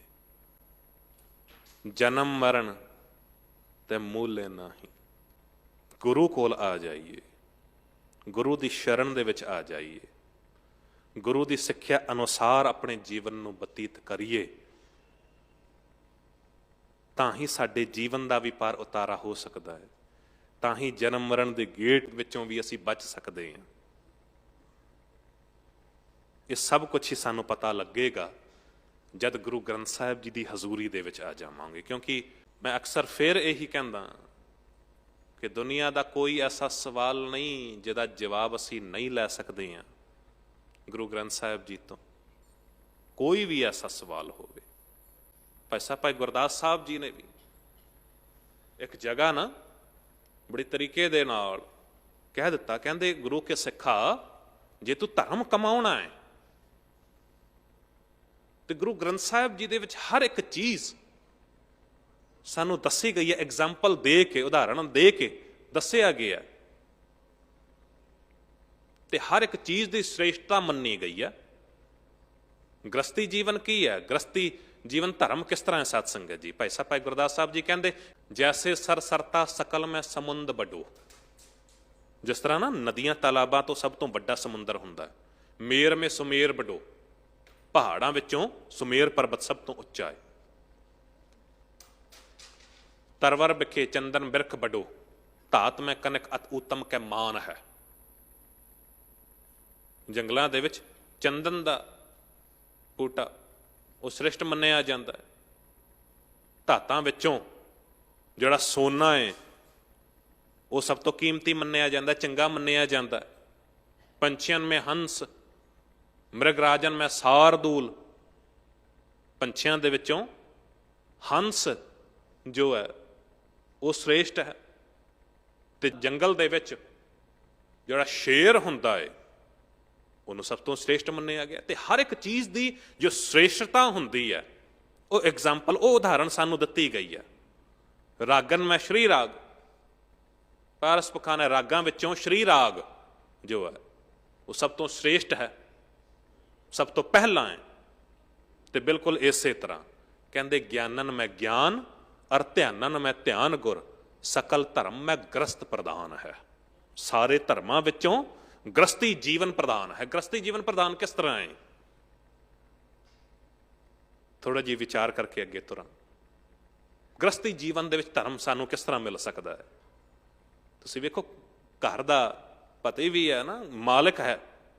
ਘਰ ਦਾ ਮਾਲਕ ਜਾਂਦਾ ਹੈ ਬਾਹਰ, ਮਿਹਨਤ ਕਰਦਾ, ਮਸ਼ੱਕਤ ਕਰਦਾ ਹੈ, ਸਾਰੀ ਦਿਹਾੜੀ ਮਿਹਨਤ ਮਜ਼ਦੂਰੀ ਕਰਕੇ ਉਸ ਤੋਂ ਬਾਅਦ ਉਹਦੇ ਬਦਲੇ ਦੇ ਵਿੱਚ ਜੋ ਕੁਝ ਉਹਨੂੰ ਮਿਲਦਾ, ਉਹਨੂੰ ਸੈਲਰੀ ਮਿਲਦੀ ਹੈ ਜਾਂ ਕੁਝ ਵੀ ਮਿਲਦਾ ਹੈ, ਹੱਥ ਦੇ ਵਿੱਚ ਪੈਸੇ ਆਉਂਦੇ ਨੇ, ਤੇ ਉਹਦੇ ਵਿੱਚ ਇਹ ਨਹੀਂ ਸੋਚਦਾ ਕਿ ਮੈਂ ਮਿਹਨਤ ਕੀਤੀ ਹੈ, ਮੈਂ ਆਪਣੇ ਲਈ ਕੁਝ ਖਰੀਦ ਲਿਆ। ਨਹੀਂ, ਉਹ ਸੋਚਦਾ ਕਿ ਪਹਿਲਾਂ ਬੱਚਿਆਂ ਦੇ ਲਈ ਕੋਈ ਖਿਡੌਣਾ ਖਰੀਦਣਾ, ਉਹਨਾਂ ਲਈ ਕੋਈ ਚੀਜ਼ ਲੈ ਕੇ ਜਾਣੀ ਹੈ। ਘਰ ਪਤਨੀ ਬੈਠੀ ਹੈ, ਉਹਦੇ ਲਈ ਕੋਈ ਕੱਪੜਾ ਲੈ ਕੇ ਜਾਣਾ, ਕੋਈ ਸੂਟ ਲੈ ਕੇ ਜਾਣਾ। ਕਿਰਤ ਕਰਨੀ, ਪਹਿਲਾਂ ਕਿਰਤ ਕਰਨੀ, ਫਿਰ ਵਣ ਚੱਕਣ ਵਾਲੀ ਗੱਲ ਇੱਥੇ ਆਉਂਦੀ ਹੈ। ਘਰ ਦੀ ਇਸਤਰੀ ਜੋ ਹੈ, ਘਰ ਦੀ ਇਸਤਰੀ ਪਹਿਲਾਂ ਸਾਰਾ ਕੰਮ ਕਰਦੀ ਹੈ ਘਰ ਦਾ, ਉਸ ਤੋਂ ਬਾਅਦ ਭੋਜਨ ਤਿਆਰ ਕਰਦੀ ਹੈ। ਹੁਣ ਭੋਜਨ ਤਿਆਰ ਕਰਨ ਵਾਲੀ ਦੇ ਮਨ ਦੇ ਵਿੱਚ ਇਹ ਨਹੀਂ ਆਇਆ ਕਿ ਭੋਜਨ ਤੇ ਮੈਂ ਤਿਆਰ ਕੀਤਾ, ਪਹਿਲਾਂ ਮੈਂ ਖਾ ਲਿਆ। ਨਹੀਂ, ਇੰਤਜ਼ਾਰ ਕਰਦੀ ਹੈ, ਉਡੀਕ ਕਰਦੀ ਹੈ ਕਿ ਘਰ ਦਾ ਮਾਲਕ ਆਵੇਗਾ, ਪਹਿਲਾਂ ਉਹ ਛਕੇਗਾ, ਉਸ ਤੋਂ ਬਾਅਦ ਮੈਂ ਛਕਾਂਗੀ।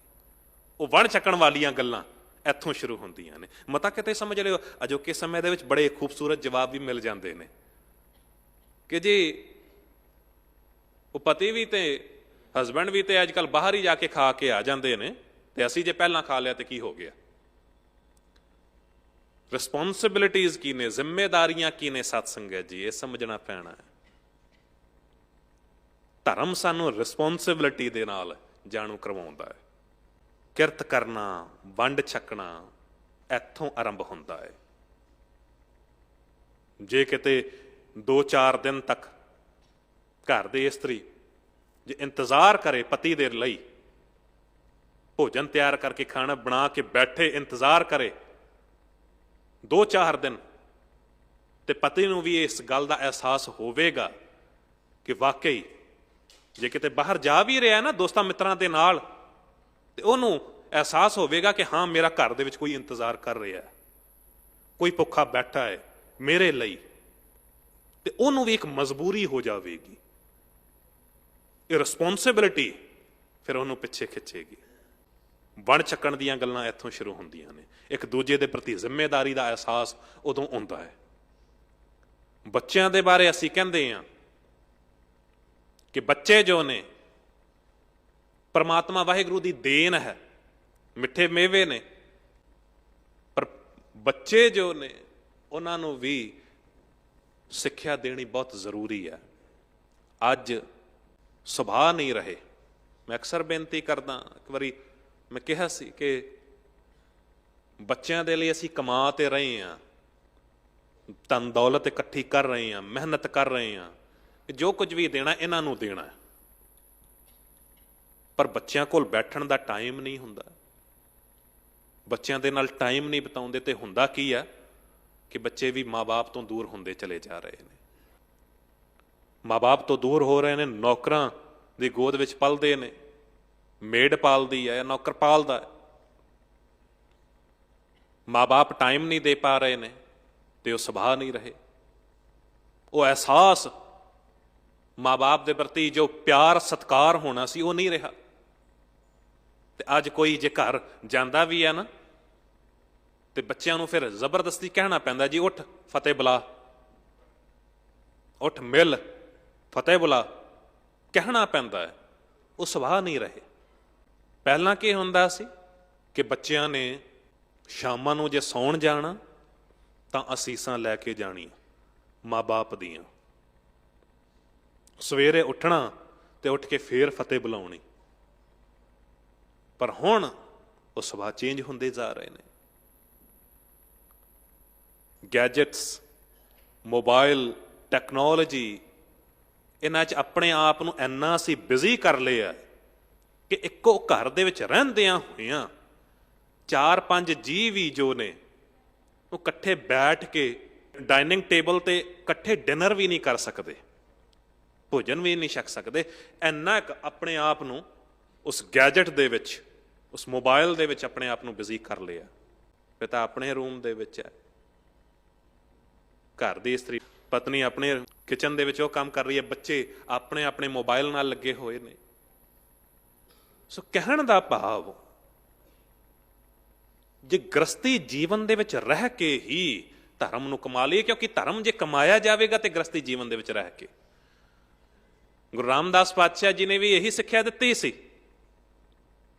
ਆਪਣੇ ਪੁੱਤਰ ਨੂੰ, ਪ੍ਰਿਥੀ ਚੰਦ ਨੂੰ, ਕਿ ਕਾਹੇ ਪੂਤ ਝਗਰਤ ਹਉ ਸੰਗ ਬਾਪ, ਜਿਨਕੇ ਜਣੇ ਬਡੀਰੇ ਤੁਮ ਹੋ ਤਿਨ ਸਿਓ ਝਗਰਤ ਪਾਪ। ਉਸ ਪਿਤਾ ਦੇ ਨਾਲ ਕਿਉਂ ਝਗੜਦਾ ਹੈ ਮੇਰੇ ਬੱਚੇ, ਜਿਸ ਪਿਤਾ ਨੇ ਤੈਨੂੰ ਪਾਲਿਆ ਪੋਸਿਆ, ਆਪਣੀਆਂ ਖੁਆਇਸ਼ਾਂ ਨੂੰ ਮਾਰ ਕੇ ਤੇ ਤੈਨੂੰ ਜ਼ਿੰਦਗੀ ਦੇ ਵਿੱਚ ਤੇਰੀਆਂ ਇੱਛਾਵਾਂ ਨੂੰ ਪੂਰਾ ਕੀਤਾ। ਤੇਰੇ ਮੂੰਹ ਤੋਂ ਨਿਕਲਣ ਵਾਲੀ ਹਰ ਇੱਕ ਚੀਜ਼ ਤੋਂ ਪਹਿਲਾਂ ਹੀ ਤੇਰੇ ਸਾਹਮਣੇ ਉਹ ਚੀਜ਼ ਲਿਆ ਕੇ ਤੈਨੂੰ ਦੇ ਦਿੱਤੀ। ਉਸ ਪਿਤਾ ਨਾਲ ਕਿਉਂ ਝਗੜਦਾ ਹੈ? ਕਾਹੇ ਪੂਤ ਝਗਰਤ ਹਉ ਸੰਗ ਬਾਪ, ਜਿਨਕੇ ਜਣੇ ਬਡੀਰੇ ਤੁਮ ਹੋ ਤਿਨਸਿਓ ਝਗਰਤ ਪਾਪ। ਜਿਸ ਤਨ ਕਾ ਤੁਮ ਗਰਭ ਕਰਤ ਹੋ ਸੋ ਤਨ ਕਿਸੈ ਨਾਥ, ਖਿਨ ਮੈਂ ਛੋੜ ਜਾਏ ਬਕਿਆ ਰਸ ਤਉ ਲਾਗੋ ਪਛਤਾਪ। ਜੇ ਧਰਮ ਨੂੰ ਕਮਾਉਣਾ ਹੈ ਤੇ ਫਿਰ ਆਪਣੇ ਮਾਂ-ਬਾਪ ਦੀ ਸੇਵਾ ਕਰੋ। ਉਹਨਾਂ ਬੱਚਿਆਂ ਨੂੰ ਕਹਿਣਾ ਚਾਹਾਂਗਾ, ਬਜ਼ੁਰਗ ਜੇ ਫੇਰ ਮੈਂ ਬੇਨਤੀ ਕਰਦੇ ਹਾਂ, ਗੁਰੂ ਨਾਨਕ ਦੇਵ ਪਾਤਸ਼ਾਹ ਜੀ ਮਹਾਰਾਜ ਗੁਰੂ ਹੋਣ ਦੇ ਬਾਵਜੂਦ ਆਪ ਆਪਣੇ ਹੱਥੀਂ ਲੰਗਰ ਛਕਾਉਂਦੇ ਹੁੰਦੇ ਸਨ, ਮਹਿਤਾ ਕਲਿਆਣ ਦਾਸ ਜੀ ਨੂੰ, ਮਾਤਾ ਤ੍ਰਿਪਤਾ ਜੀ ਨੂੰ। ਤੇ ਫਿਰ ਕੀ ਅਸੀਂ ਨਹੀਂ ਕਰ ਸਕਦੇ? ਉਹ ਅਸੀਸਾਂ, ਉਹ ਆਸ਼ੀਰਵਾਦ ਉਦੋਂ ਹੀ ਨਿਕਲ ਸਕਦਾ ਹੈ ਸੱਚੇ ਦਿਲ ਤੋਂ ਜੇ ਕਿਤੇ ਉਹਨਾਂ ਦੀ ਸੇਵਾ ਕਰ ਲਈਏ। ਤੇ ਮੈਂ ਇਸ ਗੱਲ ਨੂੰ ਸਮਝਦਾ ਹਾਂ ਕਿ ਜਿਹੜੇ ਬੱਚੇ ਜੋ ਗੁਰੂ ਗ੍ਰੰਥ ਸਾਹਿਬ ਜੀ ਨੂੰ ਮੱਥਾ ਟੇਕਦਾ ਹੈ ਨਾ, ਉਹ ਮਾਂ-ਬਾਪ ਨੂੰ ਕਦੀ ਵੀ ਦੁਖੀ ਨਹੀਂ ਕਰੇਗਾ, ਮਾਂ-ਬਾਪ ਦਾ ਵੀ ਓਨਾ ਹੀ ਸਤਿਕਾਰ ਕਰੇਗਾ। ਤੇ ਜਿਹੜੇ ਮਾਂ-ਬਾਪ ਦੀ ਗੱਲ ਨਹੀਂ ਮੰਨਦੇ, ਉਹ ਗੁਰੂ ਗ੍ਰੰਥ ਸਾਹਿਬ ਜੀ ਨੂੰ ਕੀ ਮੱਥਾ ਟੇਕ ਲੈਣਗੇ? ਗੁਰਦੇਵ ਮਾਤਾ, ਗੁਰਦੇਵ ਪਿਤਾ, ਗੁਰੂ ਹੀ ਸਾਡੀ ਮਾਤਾ, ਗੁਰੂ ਸਾਡਾ ਪਿਤਾ ਹੈ। ਦੁਨਿਆਵੀ ਮਾਂ-ਬਾਪ ਦੇ ਵਿੱਚ ਕਿਤੇ ਨਾ ਕਿਤੇ ਕੋਈ ਔਗਣ ਹੋ ਸਕਦਾ ਹੈ, ਪਰ ਯਾਦ ਰੱਖਣਾ ਸਤ ਸੰਗਤ ਜੀ, ਜਿਨ੍ਹਾਂ ਨੇ ਇੰਨਾ ਸਭ ਕੁਝ ਕੀਤਾ, ਜਿਨ੍ਹਾਂ ਦੇ ਕਰਕੇ ਅਸੀਂ ਇਸ ਲਾਈਫ ਨੂੰ, ਇਸ ਜੀਵਨ ਨੂੰ ਬਤੀਤ ਕਰ ਰਹੇ ਹਾਂ, ਤੇ ਕਿਉਂ ਨਾ ਸ਼ੁਕਰਾਨਾ ਕਰੀਏ। ਗੁਰੂ ਗ੍ਰੰਥ ਸਾਹਿਬ ਸਾਨੂੰ ਇਹ ਸਿਖਾਉਂਦਾ ਹੈ। ਪਤੀ ਪਤਨੀ ਦਾ ਜੋ ਰਿਸ਼ਤਾ ਹੈ ਨਾ, ਇਹ ਸਾਨੂੰ ਸਿਖਾਉਂਦਾ ਹੈ ਕਿ ਧਰਮ ਕਿਸ ਤਰ੍ਹਾਂ ਕਮਾਉਣਾ ਹੈ। ਮੈਂ ਇੱਕ ਵਾਰੀ ਜ਼ਿਕਰ ਕੀਤਾ ਸੀ, ਮਾਤਾ ਭੈਣਾਂ ਬੈਠੀਆਂ ਨੇ, ਅੱਜ ਨਾ ਬਹੁਤਾ ਇਹ ਸੋਚ ਸੋਚੀ ਜਾਂਦੀ ਹੈ, ਗੱਲ ਚੱਲ ਰਹੀ ਹੈ ਭੈਣਾਂ ਦੇ ਵਿੱਚ ਕਿ ਜੇ ਮੇਰਾ ਜੋ ਪਤੀ ਹੈ ਨਾ, ਉਹ ਕੇਵਲ ਮੇਰਾ ਹੀ ਕਹਿਣਾ ਮੰਨੇ, ਮੇਰੇ ਹੀ ਸੁਣੇ, ਮੇਰੀ ਹੀ ਗੱਲ ਮੰਨੇ, ਜੋ ਮੈਂ ਕਹਾਂ ਉਹ ਕੁਝ ਕਰੇ, ਤੇ ਉਹਦੇ ਲਈ ਦੂਜੇ ਰਸਤੇ ਵੀ ਅਪਣਾਏ ਜਾਂਦੇ ਨੇ, ਗਲਤ ਰਾਹ ਤੇ ਵੀ ਤੁਰਿਆ ਜਾਂਦਾ। ਫਿਰ ਕਰਮਕਾਂਡ ਉਹੋ ਜਿਹੇ ਕਰਨੇ ਜੋ ਘਰਾਂ ਦੇ ਵਿੱਚ ਕੇਵਲ ਕਲੇਸ਼ ਹੀ ਪੈਦਾ ਕਰਦੇ ਨੇ, ਹੋਰ ਕੁਝ ਨਹੀਂ। ਗੁਰੂ ਗ੍ਰੰਥ ਸਾਹਿਬ ਜੀ ਕਹਿੰਦੇ, ਮੇਰੀ ਬੱਚੀ, ਜੇ ਗ੍ਰਸਤ ਜੀਵਨ ਦੇ ਵਿੱਚ ਸੁਖੀ ਰਹਿਣਾ ਹੈ ਨਾ, ਤੇ ਮੈਂ ਤੈਨੂੰ ਦੱਸਦਾ, ਤੂੰ ਮੇਰੇ ਕੋਲ ਆ, ਹੋਰ ਕਿਤੇ ਜਾਣ ਦੀ ਲੋੜ ਨਹੀਂ। ਦੋ ਭੈਣਾਂ ਦੀ ਗੱਲ ਕਰਵਾਈ ਨਾ ਆਪਸ ਦੇ ਵਿੱਚ, ਕਹਿੰਦੇ ਇੱਕ ਵੱਡੀ ਭੈਣ ਦਾ ਵਿਆਹ ਹੋ ਗਿਆ, ਉਹ ਆਪਣੇ ਘਰ ਦੇ ਵਿੱਚ ਸੁਖੀ ਹੈ, ਖੁਸ਼ ਹੈ, ਸੱਸ ਸਹੁਰੇ ਵੀ ਉਹਦੀ ਇੱਜ਼ਤ ਕਰਦੇ ਨੇ, ਪਤੀ ਵੀ ਉਹਨੂੰ ਪਿਆਰ ਕਰਦਾ, ਸਤਿਕਾਰ ਦਿੰਦਾ ਏ, ਹਰ ਇੱਕ ਬੰਦਾ ਉਹਦਾ ਸਤਿਕਾਰ ਕਰਦਾ ਏ। ਤੇ ਹੁਣ ਛੋਟੀ ਭੈਣ ਦਾ ਵਿਆਹ ਹੋਣ ਵਾਲਾ ਏ ਤੇ ਉਹਨੇ ਸਵਾਲ ਕੀਤਾ ਆਪਣੀ ਭੈਣ ਨੂੰ, ਕਹਿੰਦੇ ਭੈਣੇ ਕਵਣ ਸੋ ਅੱਖਰ ਕਵਣ ਗੁਣ, ਕਵਣ ਸੋ ਮਣੀਆਂ ਮੰਤ, ਕਵਣ ਸੋ ਵੇਸੋ ਹਉ ਕਰੀ ਜਿਤਵਤ ਸਾਵੀ ਕੰਤ। ਕਵਣ ਸੋ ਅੱਖਰ, ਕਿਹੜੇ ਅੱਖਰ ਬੋਲਾਂ, ਕਿਹੜੇ ਬੋਲ ਬੋਲਾਂ। ਕਵਣ ਸੋ ਅੱਖਰ ਕਵਣ ਗੁਣ, ਕਿਹੜਾ ਗੁਣ ਅਪਣਾਵਾਂ। ਕਵਣ ਸੋ ਮਣੀਆਂ ਮੰਤ, ਕਿਹੜਾ ਵੇਸ ਅਪਣਾਵਾਂ ਜਿਹਦੇ ਕਰਕੇ ਮੇਰਾ ਪਤੀ ਵੀ ਮੇਰੇ ਵੱਸ ਦੇ ਵਿੱਚ ਆ ਜਾਵੇ, ਕਿਉਂਕਿ ਤੂੰ ਤਾਂ ਬੜੀ ਖੁਸ਼ ਆ ਤੇ ਮੈਨੂੰ ਵੀ ਤਰੀਕਾ ਦੱਸ, ਮੈਂ ਵੀ ਉਹੀ ਚੀਜ਼ ਕਰਾਂ। ਤੇ ਉਦੋਂ ਵੱਡੀ ਭੈਣ ਨੇ ਦੱਸਿਆ, ਕਹਿੰਦੇ ਨਿਮਨ ਸੋ ਅੱਖਰ ਖਮਣ ਗੁਣ। ਕਹਿੰਦੇ ਨਿਮਰਤਾ ਵਾਲੀ ਹੱਦ ਹੋਣੀ ਚਾਹੀਦੀ ਹੈ, ਨਿਮਰਤਾ ਵਾਲੇ ਬੋਲ ਹੋਣ। ਨਿਮਨ ਸੋ ਅੱਖਰ ਖਮਣ ਗੁਣ, ਬਰਦਾਸ਼ਤ ਕਰਨ ਵਾਲੀ ਹੱਦ ਹੋਣੀ ਚਾਹੀਦੀ ਹੈ। ਜੇ ਬਾ ਮਣੀਆਂ ਮੰਤ, ਜ਼ਬਾਨ ਉੱਤੇ ਮਿਠਾਸ ਹੋਵੇ। ਇਹ ਤ੍ਰੈ ਭੈਣੇ ਵੇਸ ਕਰ ਤਾਵਸ ਆਵੀ ਕੰਤ। ਕਹਿੰਦੇ ਉਦੋਂ ਦੁਨਿਆਵੀ ਪਤੀ ਕੀ, ਪਤੀ ਪਰਮੇਸ਼ਵਰ ਪਰਮਾਤਮਾ ਵਾਹਿਗੁਰੂ ਵੀ ਤੇਰੇ ਵਾਸ ਦੇ ਵਿੱਚ ਆ ਜਾਵੇਗਾ। ਸੋ ਕਹਿਣ ਦਾ ਭਾਵ ਸਾਧ ਸੰਗਤ ਜੀ, ਗ੍ਰਸਤੀ ਜੀਵਨ ਦੇ ਵਿੱਚ ਰਹਿ ਕੇ ਹੀ ਸਾਨੂੰ ਧਰਮ ਮਿਲ ਸਕਦਾ ਹੈ। ਸਾਨੂੰ ਬਾਹਰ ਕਿਤੇ ਜਾਣ ਦੀ ਲੋੜ ਨਹੀਂ ਹੈ। ਪਤੀ ਸਾਹਮਣੇ ਆ ਜਾਵੇ ਤੇ ਸ਼ੁਕਰਾਨਾ ਹੋ ਜਾਵੇ ਕਿ ਪ੍ਰਮਾਤਮਾ ਤੁਹਾਡੀ ਕਿਰਪਾ ਦੇ ਨਾਲ ਇਹੋ ਜਿਹਾ ਪਤੀ ਮਿਲਿਆ ਜੋ ਮੇਰੇ ਪ੍ਰਤੀ ਵਫਾਦਾਰ ਹੈ। ਜੇ ਪਤਨੀ ਸਾਹਮਣੇ ਆ ਜਾਂਦੀ ਹੈ ਤੇ ਪਤੀ ਸ਼ੁਕਰਾਨਾ ਕਰ ਦੇਵੇ ਕਿ ਪ੍ਰਮਾਤਮਾ ਤੁਹਾਡੇ ਕਰਕੇ ਇਹੋ ਜਿਹੀ ਪਤਨੀ ਮਿਲੀ ਹੈ, ਜੀਵਨ ਸਾਥਣ ਮਿਲੀ ਹੈ ਜਿਸ ਨੇ ਘਰ ਨੂੰ ਜੋੜ ਕੇ ਰੱਖਿਆ। ਜੇ ਬੱਚੇ ਸਾਹਮਣੇ ਆ ਜਾਣ ਤਾਂ ਸ਼ੁਕਰਾਨਾ ਆ ਜਾਵੇ ਕਿ ਪ੍ਰਮਾਤਮਾ ਇਹੋ ਜਿਹੇ ਮਿੱਠੇ ਮੇਵੇ ਤੁਹਾਡੀ ਕਿਰਪਾ ਦੇ ਨਾਲ ਨੇ, ਨਹੀਂ ਤਾਂ ਕਈ ਵਾਰੀ ਉਮਰਾਂ ਬੀਤ ਜਾਂਦੀਆਂ ਨੇ, ਔਲਾਦ ਨਸੀਬ ਨਹੀਂ ਹੁੰਦੀ। ਗ੍ਰਸਤੀ ਜੀਵਨ ਦੇ ਵਿੱਚ ਰਹਿ ਕੇ ਅਸੀਂ ਉਸ ਧਰਮ ਨੂੰ ਕਮਾ ਸਕਦੇ ਹਾਂ, ਉਸ ਪ੍ਰਮਾਤਮਾ ਨੂੰ ਹਾਸਲ ਕਰ ਸਕਦੇ ਹਾਂ। ਕਿਉਂਕਿ ਜਿਨ੍ਹਾਂ ਨੇ ਇਸ ਗੱਲ ਨੂੰ ਸਮਝ ਲਿਆ ਤਾਂ ਹੀ ਤਾਂ ਕਹਿ ਦਿੱਤਾ ਗਿਆ ਨਾ, ਕਹਿੰਦੇ ਕਰ ਕਿਰਪਾ ਮਿਲ ਪ੍ਰੀਤਮ ਪਿਆਰੇ, ਬਿਨਾਂ ਸਨੋ ਪ੍ਰਭ ਊਚਿਆ ਪਾਰੇ। ਤੁਸੀਂ ਕਿਰਪਾ ਕਰੋ ਸਤਿਗੁਰੂ ਜੀ, ਤੁਸੀਂ ਮਿਲ ਪਾਓ। ਬਿਨਾਂ ਸਨੋ ਪ੍ਰਭ ਊਚ ਅਪਾਰੇ, ਨਾਨਕ ਮੰਗਤ ਨਾਮ ਆਧਾਰੇ। ਕਹਿੰਦੇ ਨਾਮ ਹੀ ਮੈਂ ਮੰਗਦਾ ਹਾਂ, ਇਹੀ ਮੇਰੀ ਅਰਦਾਸ ਹੈ। ਤੁਸੀਂ ਉੱਚੇ ਹੋ, ਤੁਸੀਂ ਸਾਰਿਆਂ ਦੀ ਪ੍ਰਤਪਾਲਨਾ ਕਰਨ ਵਾਲੇ ਹੋ। ਕੇਵਲ ਤੁਹਾਡੇ ਦੱਸੇ ਹੋਏ ਰਸਤੇ ਉੱਤੇ ਹੀ ਮੈਂ ਚਲਾਂ ਤੇ ਤਾਂ ਹੀ ਮੇਰੇ ਜੀਵਨ ਦਾ ਕੋਈ ਪਾਰ ਉਤਾਰਾ ਵੀ ਹੋ ਸਕਦਾ ਹੈ। ਨਾਨਕ ਮੰਗਤ ਨਾਮ ਆਧਾਰੇ, ਨਾਮ ਦੇ ਨਾਲ ਹੀ ਇਸ ਸਾਡੇ ਜੀਵਨ ਦਾ ਪਾਰ ਉਤਾਰਾ ਹੋ ਸਕਦਾ ਹੈ। ਗ੍ਰਸਤੀ ਜੀਵਨ ਦੇ ਵਿੱਚ ਰਹਿ ਕੇ ਪਰਮਾਤਮਾ ਨੂੰ ਹਾਸਲ ਕਰੀਏ। ਇਸ ਗ੍ਰਹਿ ਮੈਂ ਕੋਈ ਜਾਗਤ ਰਹਿ, ਸਾਬਤ ਵਸਤ ਉਹ ਆਪਣੀ ਲਹਿ। ਇਸ ਗ੍ਰਹਿ ਦੇ ਵਿੱਚ ਗੱਲ ਭਾਵੇਂ ਇਸ ਗ੍ਰਹਿ ਦੀ ਹੋਵੇ, ਭਾਵੇਂ ਉਸ ਘਰ ਦੀ, ਆਪਣੇ ਘਰ ਦੀ, ਨਿਜ ਘਰ ਦੀ ਹੋਵੇ, ਇੱਕੋ ਗੱਲ ਹੈ। ਇਸ ਗ੍ਰਹਿ ਮੈਂ ਕੋਈ ਜਾਗਤ ਰਹਿ, ਸਾਬਤ ਵਸਤ ਉਹ ਆਪਣੀ ਲਹਿ। ਫਿਰ ਇਸ ਗ੍ਰਹਿ ਦੇ ਵਿੱਚ ਜੋ ਜਾਗਿਆ ਹੋਇਆ, ਜੋ ਪ੍ਰਮਾਤਮਾ ਦੇ ਦੱਸੇ ਹੋਏ ਰਸਤੇ ਉੱਤੇ ਚੱਲ ਰਿਹਾ ਹੈ, ਤੇ ਫਿਰ ਉਹਦਾ ਤੇ ਹਰ ਇੱਕ ਕੰਮ ਇਉਂ ਜਾਣੋ ਗੁਰਮੁਖਾਂ ਵਾਲਾ ਹੀ ਹੈ। ਗੁਰਮੁਖ ਹਾਸੇ ਗੁਰਮੁਖ ਰੋਵੇ, ਜੋ ਗੁਰਮੁਖ ਕਰੇ ਸਾਈ ਭਗਤੀ ਹੋਵੇ। ਉਹ ਸਾਰੀਆਂ ਹੀ ਚੀਜ਼ਾਂ ਫਿਰ ਭਗਤੀ ਵਾਲੀਆਂ ਹੀ ਬਣ ਜਾਂਦੀਆਂ ਨੇ ਜਦ ਸਾਡਾ ਜੀਵਨ ਇਹੋ ਜਿਹਾ ਬਣ ਜਾਂਦਾ ਹੈ ਕਿ ਹਰ ਇੱਕ ਚੀਜ਼ ਦੇ ਵਿੱਚ ਸ਼ੁਕਰਾਨਾ ਹੋਵੇ। ਕਿਉਂਕਿ ਪ੍ਰਮਾਤਮਾ ਹਰ ਥਾਂ ਤੇ ਮੌਜੂਦ ਹੈ। ਪ੍ਰਮਾਤਮਾ ਕੇਵਲ ਪਹਾੜਾਂ ਤੇ ਨਹੀਂ ਮੌਜੂਦ। ਮਤਾ ਕਿਤੇ ਸਮਝ ਲੈਣਾ ਕਿ ਪ੍ਰਮਾਤਮਾ ਕਿਤੇ ਜੰਗਲ ਦੇ ਵਿੱਚ ਹੈ ਜਾਂ ਉੱਚੀ ਚੋਟੀ ਤੇ ਹੈ, ਨਹੀਂ। ਪ੍ਰਮਾਤਮਾ ਹਰ ਥਾਂ ਤੇ ਹੈ ਤੇ ਹਰ ਇੱਕ ਦੀ ਸੰਭਾਲ ਕਰ ਰਿਹਾ। ਦੀਨਨ ਕੀ ਪ੍ਰਤਪਾਲ ਕਰੈ, ਨਿਤ ਸੰਤ ਉਬਾਰ ਗਨੀਮਨ ਗਾਰੈ, ਪਚ ਪਸ਼ੂ ਨਗ ਨਾਗ ਨਰਾਦਪ ਸਰਬ ਸਮੈ ਸਭ ਕੋ ਪ੍ਰਤਪਾਰ। ਪੋਖਤ ਹੈ ਜਲ ਮੈਂ ਥਲ ਮੈਂ ਪਲ ਮੈਂ, ਕਲ ਕੇ ਨਹੀਂ ਕਰਮ ਵਿਚਾਰੇ, ਦੀਨ ਦਇਆਲ ਦਇਆ ਨਿਧ, ਦੁਖਨ ਦੇਖਤ ਹੈ ਪਰ ਦਇਤ ਨਾ ਹਾਰੇ। ਹਰ ਇੱਕ ਨੂੰ ਸੰਭਾਲ ਰਿਹਾ। ਸੀਚਨ ਹਾਰਾ ਏਕੈ ਮਾਲੀ, ਖਬਰ ਕਰਤ ਹੈ ਪਾਤ ਪਤ ਡਾਲੀ। ਪੱਤੇ ਪੱਤੇ ਦੀ ਉਹ ਰੱਖਿਆ ਕਰਦਾ ਏ ਤੇ ਗੁਰੂ ਕੇ ਸਿੱਖਾ ਤੇਰੀ ਰੱਖਿਆ ਕਿਉਂ ਨਹੀਂ ਕਰੇਗਾ? ਤੂੰ ਤੇ ਕੇਵਲ ਨਾਮ ਜਪ ਵੇਲੇ ਦੇ ਨਾਲ, ਪਰ ਉਦਮ ਕਰਨਾ ਪਏਗਾ। ਸੋਚ ਆਪਣੀ ਆਪ ਬਣਾਉਣੀ ਪਏਗੀ ਕਿ ਜੇ ਧਰਮ ਨੂੰ ਕਮਾਉਣਾ ਹੈ, ਜੇ ਪਰਮਾਤਮਾ ਦੇ ਨੇੜੇ ਹੋਣਾ ਹੈ, ਤੇ ਫਿਰ ਅੰਮ੍ਰਿਤ ਵੇਲਾ ਤੈਨੂੰ ਆਪ ਸੰਭਾਲਣਾ ਪਏਗਾ। ਇਹ ਨਹੀਂ ਕਿ ਘਰ ਦੇ ਵਿੱਚ ਹੈ ਤੇ ਸੁੱਤਾ ਹੋਇਆ। ਹਰ ਰੋਜ਼ ਸਾਧ ਸੰਗਤ ਜੀ ਸਵੇਰ ਵੇਲੇ ਇਹ ਚੇਤੇ ਰੱਖ ਲੈਣਾ। ਅੱਜ ਦਿਨ ਤੋਂ ਬਾਅਦ ਤੁਸੀਂ ਇਸ ਗੱਲ ਨੂੰ, ਚੋਇਸਸ ਸਾਨੂੰ ਮਿਲਦੀਆਂ ਨੇ, ਹਰ ਰੋਜ਼ ਚੋਇਸ ਮਿਲਦੀ ਹੈ, ਚੋਣ ਤੁਸੀਂ ਕਰਨੀ ਹੈ। ਕਿਉਂਕਿ ਜਿਹੜੇ ਵਿਨਰ ਹੁੰਦੇ ਨੇ ਨਾ, ਜੇਤੂ ਹੁੰਦੇ ਨੇ, ਜਿਨ੍ਹਾਂ ਨੇ ਅੱਗੇ ਵਧਣਾ ਹੁੰਦਾ ਹੈ, ਜਿਨ੍ਹਾਂ ਨੇ ਆਪਣੀ ਲਾਈਫ ਨੂੰ ਸਕਸੈਸਫੁਲ ਬਣਾਉਣਾ ਹੈ, ਉਹਨਾਂ ਦੇ ਲਈ ਦੋ ਚੋਇਸਾਂ ਹੁੰਦੀਆਂ ਨੇ। ਪਹਿਲੀ ਤੇ ਸਵੇਰੇ ਉੱਠਣਗੇ ਤੇ ਅੰਮ੍ਰਿਤ ਵੇਲਾ ਸੰਭਾਲ ਲੈਣ। ਪਹਿਲੀ ਤੇ ਇਹ ਚੋਇਸ ਹੈ ਕਿ ਜਾਂ ਤੇ ਜੀ ਹਾਲੇ ਉੱਠ ਗਏ ਆ, ਸੁਪਨਾ ਤੇ ਬੜਾ ਚੰਗਾ ਆਇਆ ਸੀ, ਕਿਉਂ ਨਾ ਥੋੜਾ ਹੋਰ ਸੋ ਲਈਏ ਤੇ ਉਸ ਸੁਪਨੇ ਨੂੰ ਹੋਰ ਅੱਗੇ ਵੇਖ ਲਈਏ।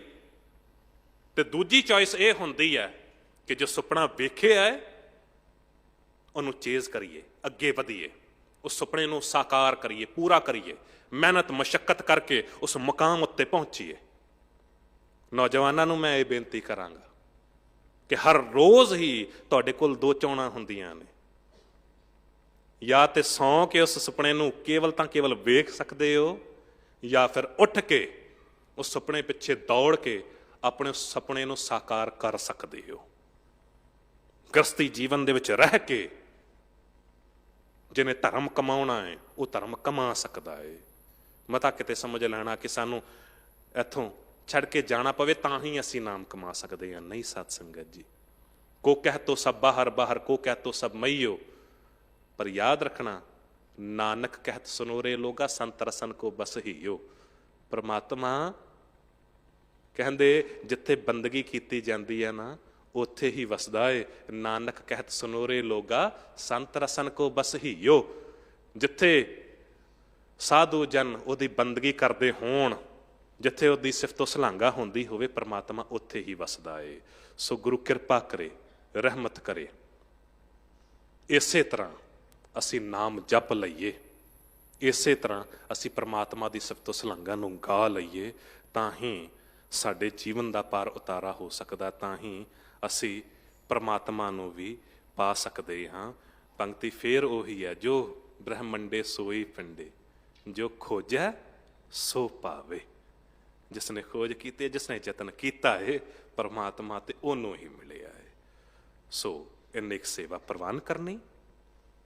ਮਨਮਤ ਅਨੁਸਾਰ ਜੇ ਕਥਾ ਕਰਦਿਆਂ ਹੋਇਆਂ ਕੁਝ ਬੋਲ ਗਿਆ ਹੋਵਾਂ, ਖਿਮਾ ਦਾ ਜਾਚਕ ਹਾਂ। ਗੁਰਮਤ ਅਨੁਸਾਰ ਜੇ ਆਪ ਸਾਰਿਆਂ ਨੇ ਕੁਝ ਸਰਵਣ ਕੀਤਾ ਹੋਵੇ, ਜ਼ਿੰਦਗੀ ਦੇ ਵਿੱਚ ਧਾਰਨ ਕਰਨ ਦਾ ਯਤਨ ਜ਼ਰੂਰ ਕਰਨਾ। ਧੰਨਵਾਦੀ ਹਾਂ ਦਿੱਲੀ ਸਿੱਖ ਗੁਰਦੁਆਰਾ ਪ੍ਰਬੰਧਕ ਕਮੇਟੀ ਦਾ, ਸਾਰੇ ਹੀ ਸੇਵਾਦਾਰ ਤੇ ਜਿੰਨੇ ਵੀ ਸੇਵਾ ਕਰਨ ਵਾਲੇ ਨੇ, ਕਿਉਂਕਿ ਇਹਨਾਂ ਦੇ ਸਹਿਯੋਗ ਦੇ ਨਾਲ ਹੀ ਸਤ ਸੰਗਤ ਜੀ ਆਪ ਸਾਧ ਸੰਗਤ ਦੇ ਰੂਬਰੂ ਹੋ ਕੇ ਕਥਾ ਦੀਆਂ ਸੇਵਾਵਾਂ ਨਿਭਾਉਣ ਦਾ ਮੌਕਾ ਮਿਲਦਾ ਹੈ। ਗੁਰੂ ਕੀ ਬਖਸ਼ੀ ਫਤਿਹ ਪ੍ਰਵਾਨ ਕਰੋ। ਵਾਹਿਗੁਰੂ ਜੀ ਕਾ ਖਾਲਸਾ, ਵਾਹਿਗੁਰੂ ਜੀ ਕੀ ਫਤਿਹ।